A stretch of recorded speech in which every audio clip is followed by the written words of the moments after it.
guys, welcome to the lesson. So in today's mini video guitar lesson we're going to learn some rock. So if you're the sort of person who's an electric guitarist, and if you like bands like Rage Against the Machine or the Foo Fighters or Green Day or old school stuff like Guns N' Roses or Metallica, then this is definitely for you. You're really going to enjoy this because we're going to learn power chords. Now you may already know what power chords are, but I'm going to show you some other stuff, and I'm going to teach you another technique too called palm muting, which you're going to find really, you'll realise that it'll make your playing sound a whole lot better. So power chords, just to explain quickly, are a simple chord that just consists of two notes, and what we do is move it around the guitar neck like this, and it really is as simple as that. And the other thing I want to tell you is we're going to use a rock sound today. So what I mean by that is we're going to put the distortion on our amp. Now all amps are different. Some of them have buttons you can press, or some of you will have effects pedals, you know, so you can create the distortion like that. But we want to get this rock sound.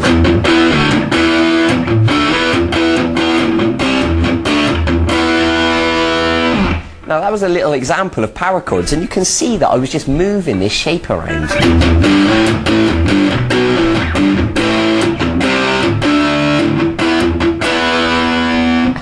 Alright, and you can create really cool stuff like that really easily. So let's get on with it. I want to explain it straight away. So if we take our first finger and put it on the 6th string at fret 7, the first finger is known as the root note or the bass note, and what happens is we always take another finger and put it 2 frets higher on the next string. So just to make that perfectly clear, this finger's on the 6th string at fret 7, this finger is on the 5th string at fret 9. So hold them down nice and tight, and with the plectrum I want you to pluck both those strings, the 6th and the 5th string. Now obviously I've got the distortion on my amp, so don't worry if you haven't got that distortion sound yet. You can worry about that another time. But what's most important at the moment is that you get these two notes. Okay, good. Now what I'm going to ask you to do is to try moving it down the neck. So what I mean by that is the first finger, the root note, is now on the 6th string at fret 5, and this other finger is now on the 5th string at fret 7. Okay, and now move it down 2 more frets. So we got the 6th string at fret 3 and the 5th string at fret 5. Okay, so just try those 3 chords now. Root note at fret 7, at fret 5, and then fret 3. And then try taking it down 1 more fret. So you're on the 6th string at fret 2 and the 5th string at fret 4. Now I think you get the idea by now that these notes are always 2 frets apart like this, and always 1 string apart obviously. So from now on you'll hear me mostly refer to just the root note, and I'll expect you to realise that this other finger goes, you know, on this note here. So just try that sequence once more.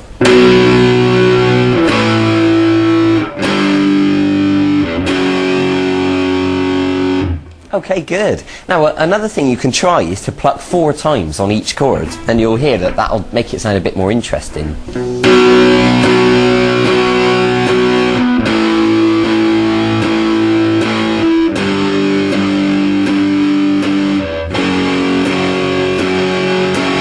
Or for those of you out there that are punk rockers, you can perhaps do 8 times on each chord and play it a little bit faster like this.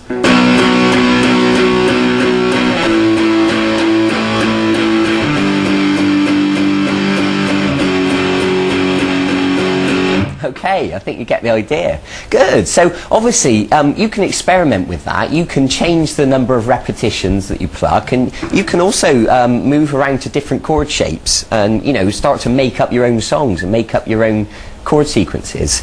Now this other technique that I want to teach you about today is known as palm muting, and we're going to look at our right hand, and it's a little bit similar to the chop. If you think back earlier in the E course where I taught you to strum down, up, chop, up, it's a very similar principle, and what I'm going to ask you to do is to use the palm of your hand to gently touch the strings just a little bit, and what you can do is pluck the power chord,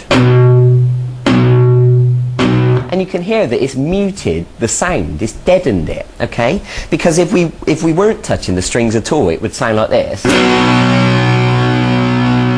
But if we touch them just a little bit with the flesh of the palm of our hand, it sounds like this. Now the trick is to have your palm just right next to the bridge, only touching the strings a tiny little bit. Because what happens if you move your hand too far along, it will just kill the notes completely and you won't hear anything. So what you want to do is experiment. Move your hand too far along and then move it too far back, and then just find a happy medium where it sounds like this. Okay, good. So I want you to apply that palm muting technique now to the little power chord sequence that we just learned. So plucking 4 times on each one, it should sound like this.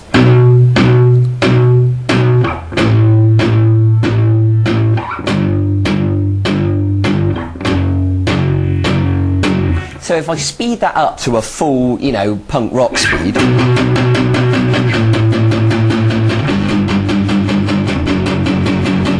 and you can start to get the idea now, because I was strumming 8 times on each one then. So I leave that up to you to have a bit of an experiment with that and see what it sounds like. And also, like I said just now, do have a go at writing your own songs. I think you're at a stage now where you can start to create your own stuff. So the good thing about power chords is you can move them all over the place, but you can also change strings. So instead of using the 6th string and the 5th string, you can use the 5th string and the 4th string, and it'll still work. Obviously, you've got to pluck the corresponding strings with your plectrum now. You know, pluck the 5th and 4th string.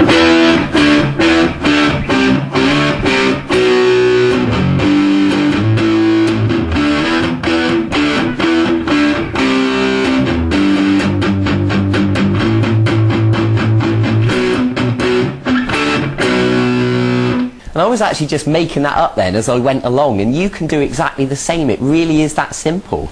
Good, so I hope you're excited by that. Bear in mind what I said about the palm muting and experiment using it with and without palm muting. Go and write your own songs now, move these chords around, practice strumming quickly, and also, you know, just going back to basics quickly, make sure these fingers, you're holding them down right next to the fret, because some people start to forget and they end up moving their fingers away or accidentally having them on top of the fret.